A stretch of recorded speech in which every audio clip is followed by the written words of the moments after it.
Buen día, gente. Bienvenidos a un nuevo capítulo de Sin Diplomacia. Hoy tenemos un muy buen repertorio de ideas y de cosas para comentar.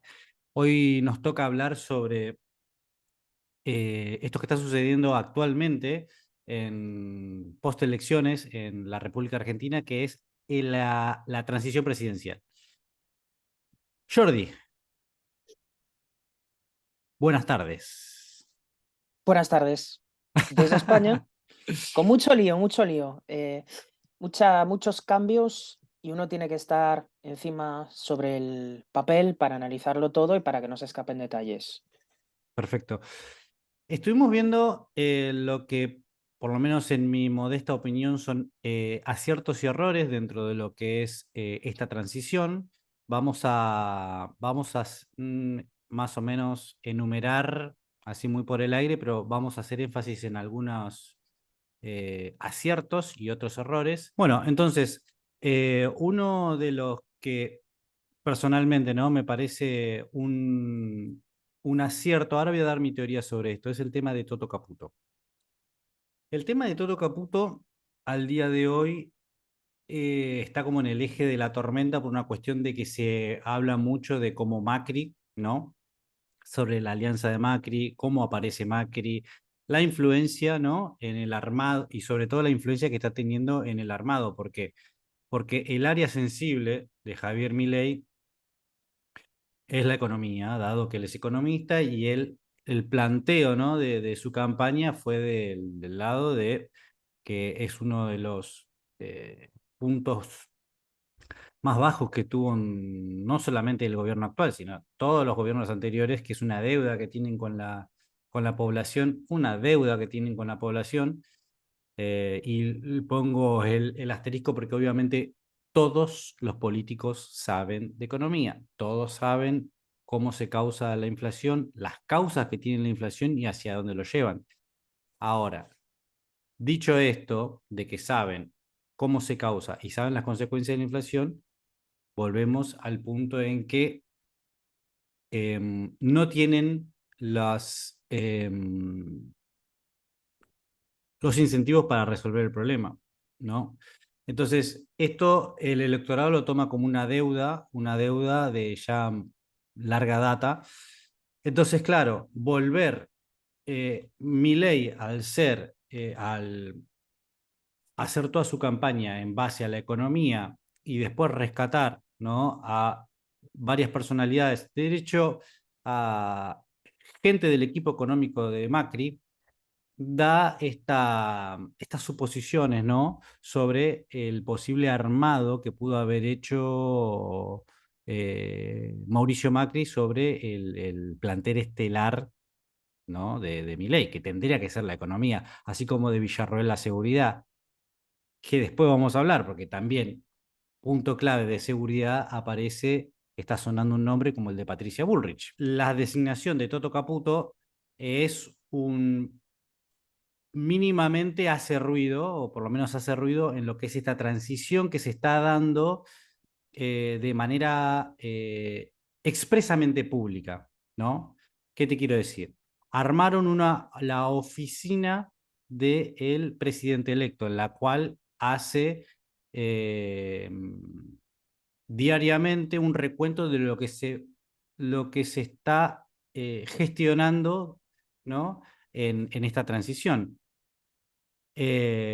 Llamados a la oficina, todo lo que es Cancillería se está comunicando. Entonces, toda esta área de comunicación hace de que, por un lado, el acierto viene en el cual hace que la política argentina no sepa lidiar contra la transición.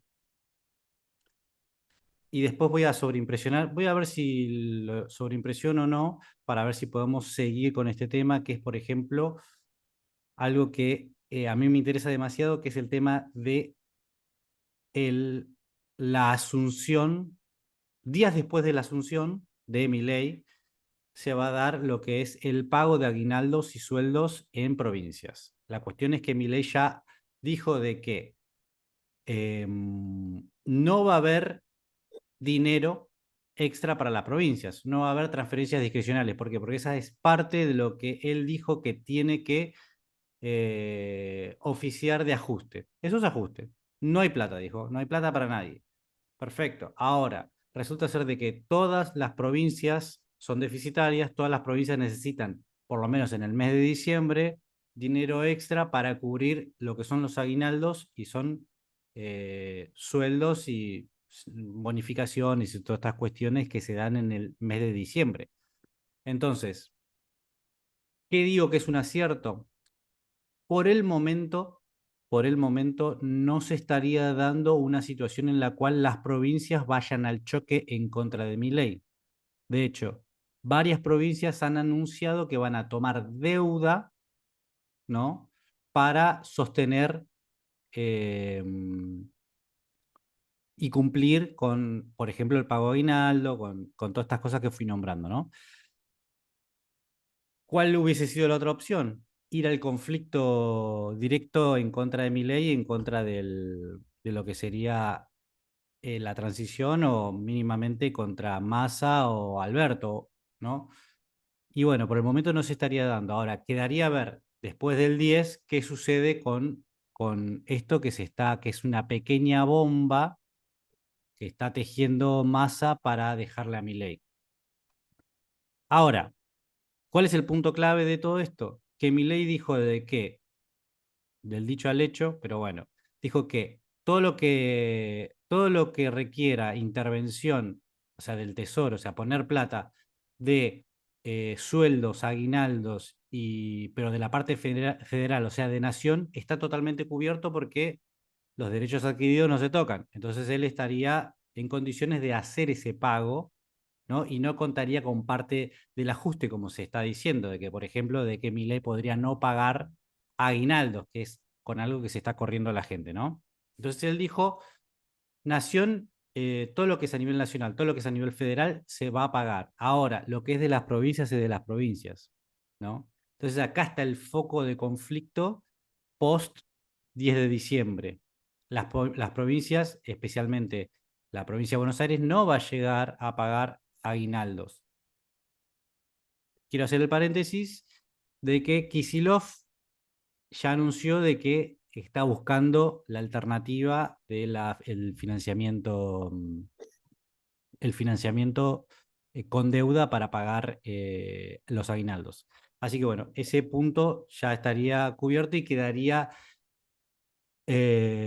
ir viendo cómo se desarrolla después del 10 y hacer un seguimiento si realmente Kicillof logra colocar esa deuda y logra llegar satisfactoriamente a pagar los aguinaldos, porque eso sería un increíble foco de conflicto que no sabría si Milei podría soportar, si el gobierno de Milei lo podría soportar, sabiendo el peso que tiene la provincia de Buenos Aires dentro de lo que es la política a nivel nacional. Sí, y todo lo que pueda soportar, evidentemente, el futuro gobierno de Javier Milei depende también de la catadura profesional y de las habilidades negociadoras por parte del nuevo gabinete. Y de hecho es en el contexto de ese gabinete que nosotros también tendremos que hablar, porque entre los giros y los cambios, algunos de brusquedad, algunos de renombre que han ocurrido en el vaivén de nombres, algunos confirmados, otros no confirmados, pero tampoco desmentidos, parten del jueves. El jueves renunció, repito, renunció Emilio Campo en su tarea de convertirse en presidente del Banco Central. Evidentemente eso ocurre a raíz del nombramiento, de la cercanía que existe entre el Todo Caputo y Javier Milei. Por cierto, dato a destacar, tanto Pose como Milei como Caputo esta noche, Argentina, van a viajar a Washington. Y pueden evidentemente viajar a Washington, sobre todo si lo que buscan es un canje con deuda, si lo que quieren son dólares y si lo que quieren sobre todo también es hacerse previsibles o socios por parte de todas aquellas ayudas internacionales que necesitará. Necesitará ahora. Sabemos que Javier Milei se ha hecho muy amigo de los mercados en lo que llevamos de resaca después de la elección. ¿Y cómo sabemos eso? Bueno, lo sabemos porque las acciones de YPF han subido, lo sabemos porque el riesgo país ha disminuido y todas esas cosas pasan porque el Toto Caputo sí es una persona amigada con, en este caso, los distintos centros de referencia de los Estados Unidos. No es el caso de Emilio Campo, porque su propuesta de dolarización había sido recibida con bastantes recelos por parte de los mercados. Y es algo más o menos comprensible porque es una propuesta que de hecho se ha abordado muy poco. Se ha abordado muy poco en prensa. Lo que sí sabemos es que Javier Milei es una persona que tenía una primera mitad de sus propuestas estelares de economía centradas en la dolarización. ¿Significa la salida de Emilio Campo del gabinete de Javier Milei una forma para rehusar a la dolarización? No parece ser el caso. Y no parece ser el caso eh, porque, de hecho, el nombramiento del Toto Caputo, y no solamente el nombramiento del Toto Caputo, sino estos intentos de acercarse a Demián Reidel, que él mismo presumía de ser capaz de desarmar los cepos que va a necesitar liberar Javier Milei, sobre todo después de haber licuado una parte de los pasivos LELIC, no se tendrían que leer como salirse del plan de la dolarización, sino como intentar urgentemente aplicar todas las medidas que son los pasos previos necesarios para llegar a la dolarización. El problema que existe con las LELIC y con las PASES, dada la solución a todos esos problemas, podría hacerse un cambio en el equipo económico de Javier Milei. De hecho, muchos de los nombramientos los hemos ido conociendo por Twitter, no por acción, sino por una especie de referencia indirecta. Javier Milei, por ejemplo, dándole me gustas a ciertos tweets que confirman que el Toto Caputo sería un ministro transitorio de gobierno.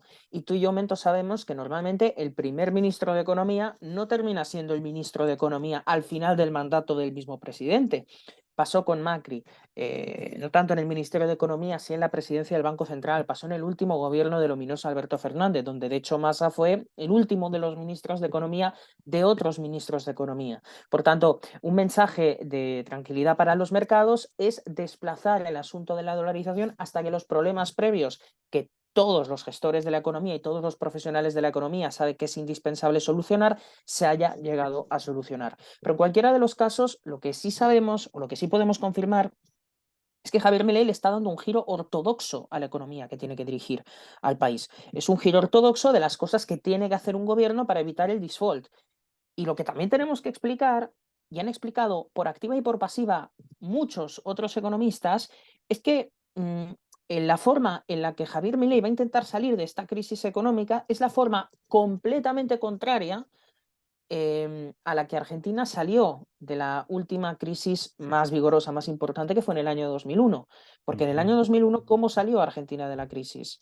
Pues haciendo lo único que los políticos saben hacer, que es subir impuestos, aumentar el gasto público, emitir moneda, y lo que tiene que hacer el gobierno de Javier Milei es bajar impuestos, reducir el gasto público, dejar de emitir por completo, es decir, hacer exactamente lo contrario de lo que se Exacto. esperaba de los gobiernos en el año 2001. Entonces, es en ese contexto que el Toto Caputo intenta aportar una solución financiera. Y es en ese contexto que se intentó conectar con Reidel, que confirmó no entrar dentro del Banco Central para abrir el cepo. Por supuesto, las ingenierías se desconocen, pero insistimos, tanto el Toto Caputo como Javier Milei van a estar en Washington esta noche para intentar ayudar a todos esos problemas que por supuesto van a existir. Un comentario, Javier Milei no va a hacer un buen primer año de gobierno. No va a hacer un primer buen año de gobierno porque muchas veces se habla de los rezagos de la emisión, muchas veces se habla de los efectos a largo plazo de la emisión. Todos sabemos que Sergio Massa ha gastado 3 puntos del Producto Bruto Interno del país para hacer campaña, o sea, no solamente por las políticas previas, sino por las políticas realizadas durante la campaña presidencial. Primero, no mejoraron las aspiraciones electorales de Sergio Massa Y no solamente no mejoran sus aspiraciones, sino que, por supuesto, lo que hacen es aumentar el déficit primario, aumentar el déficit total, incluyendo intereses, y todo ello ya supera el 5% del PIB. Es decir, existe un déficit estructural dentro de la República Argentina que no va a poder ser fácilmente solucionado en el primer año de gestión de Javier Milei, que no va a poder ser solucionado en los primeros quizás 2 años de Javier Milei. Por tanto, Sí. vamos a estar pendientes de qué es lo que sucede en todo ese contexto, porque el gasto público se ha multiplicado, ese gasto público ha supuesto el 40% del PIB, se ha duplicado en el periodo kirchnerista, la deuda del gobierno supera los 400.000 millones de dólares y el riesgo país sí ha bajado con Javier Milei entrando, pero es que se situaba en los 2.400 puntos básicos. Luego podemos hablar del 140% de la inflación. Luego podemos hablar de un aumento de la base monetaria del 493% en los últimos 5 años. Por cierto, 5 años no solamente incluyen a Sergio Massa como ministro de Economía, lo que significa que tienes toda una estructura que ha generado una crisis y que por supuesto no se puede solucionar en un año. Lo malo que llevas haciendo hace 25 años no lo puedes solucionar en un primer año de gobierno, pero como no lo va a poder solucionar en su primer año de gobierno, se va a intentar dinamitar el continuismo de Javier Milei dentro de su propia legislatura. Unos últimos datos que quiero dar, pues que el Banco Central argentino, el peronismo, lo ha dejado quebrado. Las reservas negativas están en cifras negativas, están en menos de 12.000 millones de dólares. Y los pasivos remunerados, que son las LELIC, superan el 12% del PIB y eso evidentemente significa mucha más emisión a futuro para intentar compensar esa emisión de deuda bancaria y tenemos una pobreza del 40%.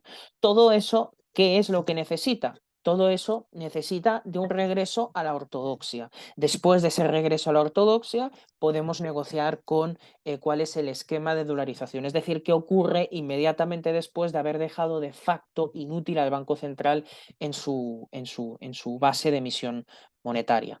Entonces, no le espera un gobierno fácil a Javier Milei. De hecho, tomo los estudios en un artículo muy interesante que recomiendo a los lectores que ha escrito un ex socio de Javier Milei, que es Diego Giacomini, en el diario Perfil, donde él mismo cuantifica que bajar el gasto público solo en 8 puntos del PIB, que estamos hablando de que Javier Milei promete una baja de 15 puntos aproximadamente del PIB o del PBI que dicen en Argentina, es imposible, dice él, hacerlo en un solo año. Por tanto, conseguir un equilibrio fiscal no sería posible hacerlo en un primer año, aunque Milei con Fantino dijo que habría equilibrio fiscal en 2024 dentro de un año. Bueno, hay consideraciones que dicen que se van a necesitar no un año, se van a necesitar 2 años de ajuste. Y la inflación cerrará en un 190% anual cuando acabe el cuarto trimestre del 2023. Es decir, que con Javier Milei lo que se verá por los rezagos de la inflación emitida durante los últimos meses de Sergio Massa es que la inflación va a ser todavía mayor. Sí. Será todavía mayor. E Ujú. incluso, dice el mismo Giacomini, lo cito, porque supongo que habrá mucha gente en este canal que lo siga, incluso si se consiguiera bajar el promedio mensual de la inflación,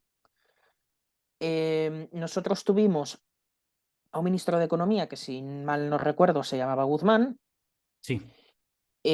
llegar a sus niveles, es decir, llegar al piso del 100%, llegar al 71% de inflación interanual, que te sigue dejando entre los 5 países con mayor emisión inflacionaria del mundo, eso solamente podría ocurrir a partir del año 2025 o a partir de lo que sería el tramo medio de la administración presidencial de Javier Milei.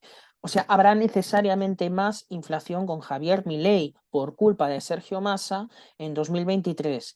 Y Javier Milei tendrá que esperar hasta la segunda mitad del 2025 para volver a los niveles de inflación en el momento en el que Massa asumió el Ministerio de Economía. O sea, para arreglar el último año y medio de gestión económica de Sergio Massa, Javier Milei va a necesitar dilapidar la mitad de su legislatura o la mitad de su administración ejecutiva como presidente del gobierno. Javier Milei tiene una bomba de relojería y tiene un objetivo defensivo: evitar el default, evitar el quiebre técnico de Argentina como nación en términos económicos, evitar una hiperinflación que lleve la pobreza a niveles venezolanos, a niveles caraqueños, y luego intentar hacer una serie de reformas que sean graduales o sean abruptas, sobre todo si son graduales, pero también siendo abruptas, no van a conseguir que las diferencias en todo lo que tenga que solucionarse sean inmediatas. Y ese, evidentemente, va a ser un gran problema para su administración, por culpa de las gestiones inmediatamente predecesoras.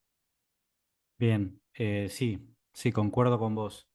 Una de las cosas que quería nombrar sobre el tema de volviendo, ¿no? El tema Toto Caputo, enlazarlo con lo de Emilio Campo.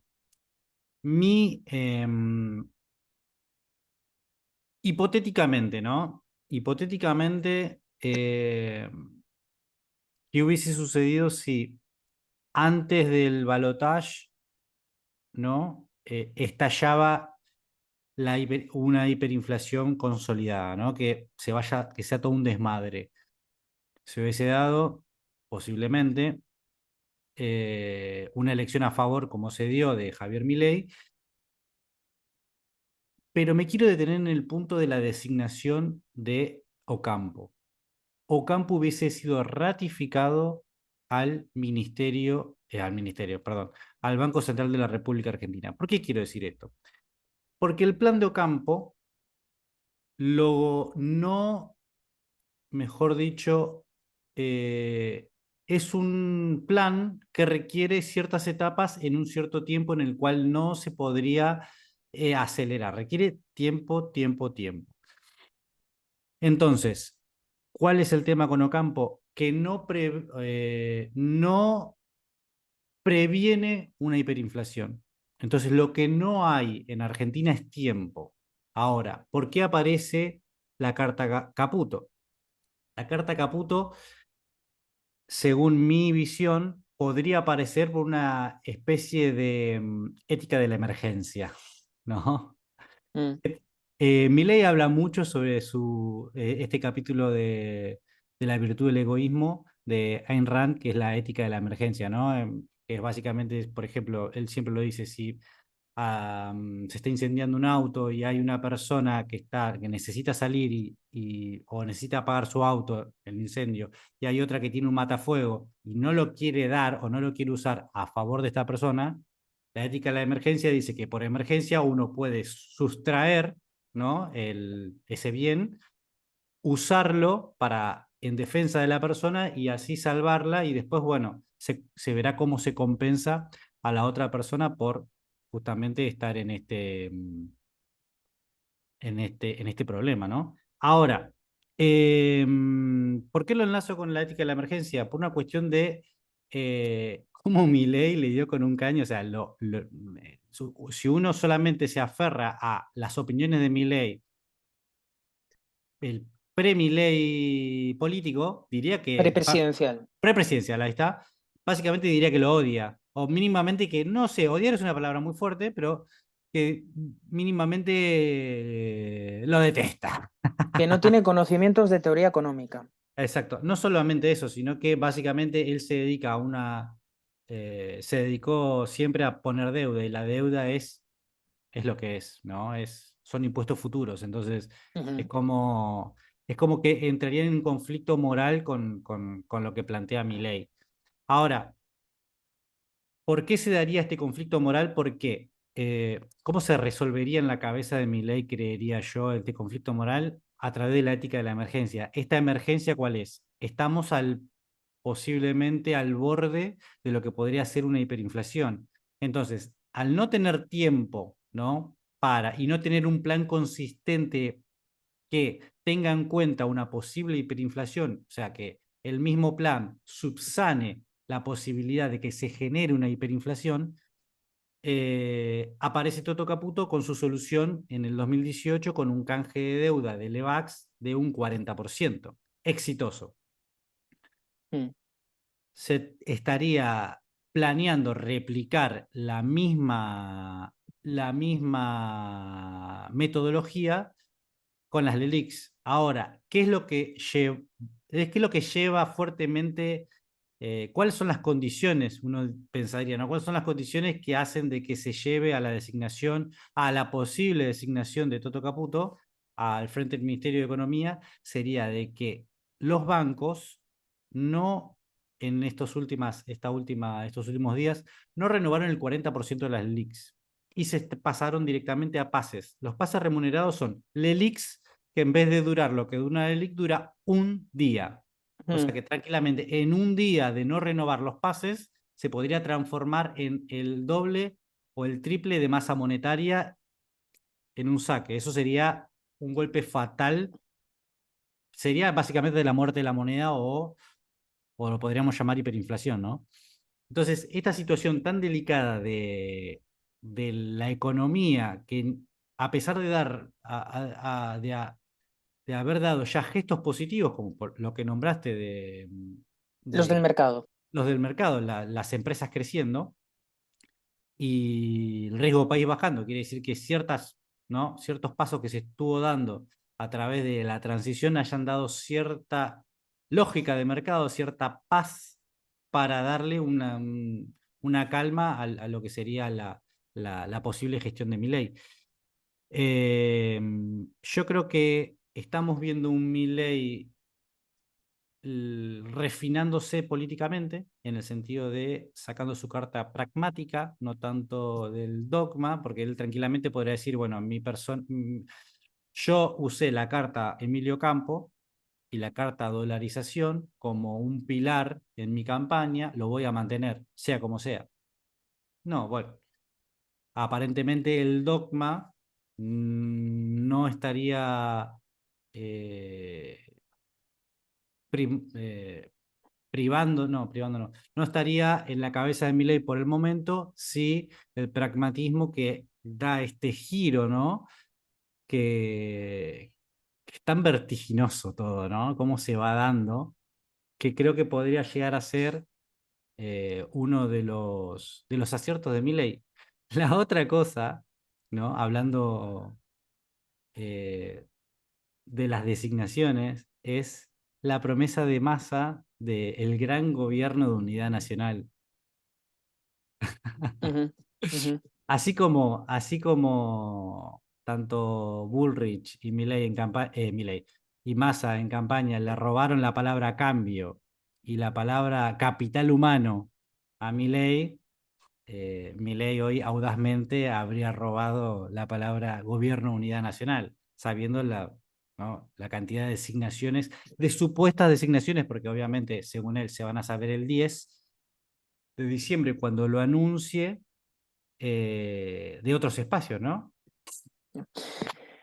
Sí, de hecho lo que hizo Massa fue tomar el significado de gobierno de unidad nacional y Milei tomó perdón, Massa tomó el significante de unidad nacional, el nombre y el significado lo tomó Javier Milei con sus acciones. Incluso Claro, debe tenerse en cuenta, a ver, incluso personas propias y partidarias de Javier Milei que ya estaban en su estructura antes de empezar la transición, como Guillermo Francos, fue representante de Argentina ante el Banco Interamericano de Desarrollo, el BID Congo, con Alberto Fernández. claro. Eh, es decir, todos tienen un pasado, excepto Milei y excepto su hermana, pero todos ellos tienen un pasado y es un pasado a veces vinculado a la administración, a veces vinculado a la política. La pregunta es, si hay un hombre nuevo dentro de la política argentina, una persona que no tiene expediente, una persona de la que no se conocen sus logros o su consistencia, ¿cómo el mercado recibiría la nominación de ciertas personas desconocidas para el mercado, desconocidas para la actividad financiera a nivel global? ¿Cómo serían recibidos si Javier Milei los nombra? Entonces, Javier Milei lo que está buscando es certidumbre en su gobierno para que no haya un solo error en la toma de medidas, sobre todo si algunas de esas medidas necesitan ayuda internacional. Él ha conversado con la directora del Fondo Monetario Internacional, ha conversado con Joe Biden, ahora se dirige a Washington junto a su próximo ministro de Economía, con el jefe de su gabinete. Ahora vamos a mencionar cuáles son las personas que tienen esa nómina más o menos asegurada. Y también ha llamado a personas con experiencia, se ha sacado encima personas que no tienen experiencia previa dentro de gobiernos o dentro de gestiones más o menos administrativas públicas como Emilio Campo, como su candidata a la provincia de Buenos Aires, que era Carolina Píparo, y ha incorporado a personas de distintos grupos, probablemente mirando a los apoyos o el clientelismo parlamentario que va a necesitar para que algunas de sus medidas salgan adelante. La pregunta es, ¿eso es una traición? No, no es una traición, porque Milei dijo que convocaría a los mejores desde el primer día. Falta evidentemente debatir o concluir, y eso queda a juicio de cada uno, si los convocados son efectivamente los mejores. Pero evidentemente Javier Milei los ha convocado, al menos los ha convocado para esos propósitos. Bueno, para cerrar de lo que comentaste recién, por ejemplo, de Píparo, lo de Píparo tengo entendido que es un movimiento político, en el sentido de que, por ejemplo, Píparo hoy en día está en actividad como legisladora. Si ella abandona la banca, no entraría alguien de la Libertad Avanza porque ella pertenece a otro espacio. Ella se abrió del otro espacio que El de está Espert. el de Espert. Entonces entraría un candidato de Espert. Entonces, el movimiento de sacar a Píparo es para, obviamente, no perder esa banca que cotiza a precio oro, ¿no? Cualquier apoyo parlamentario de Milei Ujú. asegurado lo hace, efectivamente. Así que bueno, gente, hasta acá llegamos con este episodio de Sin Diplomacia. Lo único que me resta pedirles es por favor que dejen un like, que comenten, que les gustaría seguir discutiendo sobre esta transición, si ustedes propiamente vieron algún error o algún acierto que no se haya nombrado, y nos estaremos viendo en un próximo video. Muchas gracias. Adiós.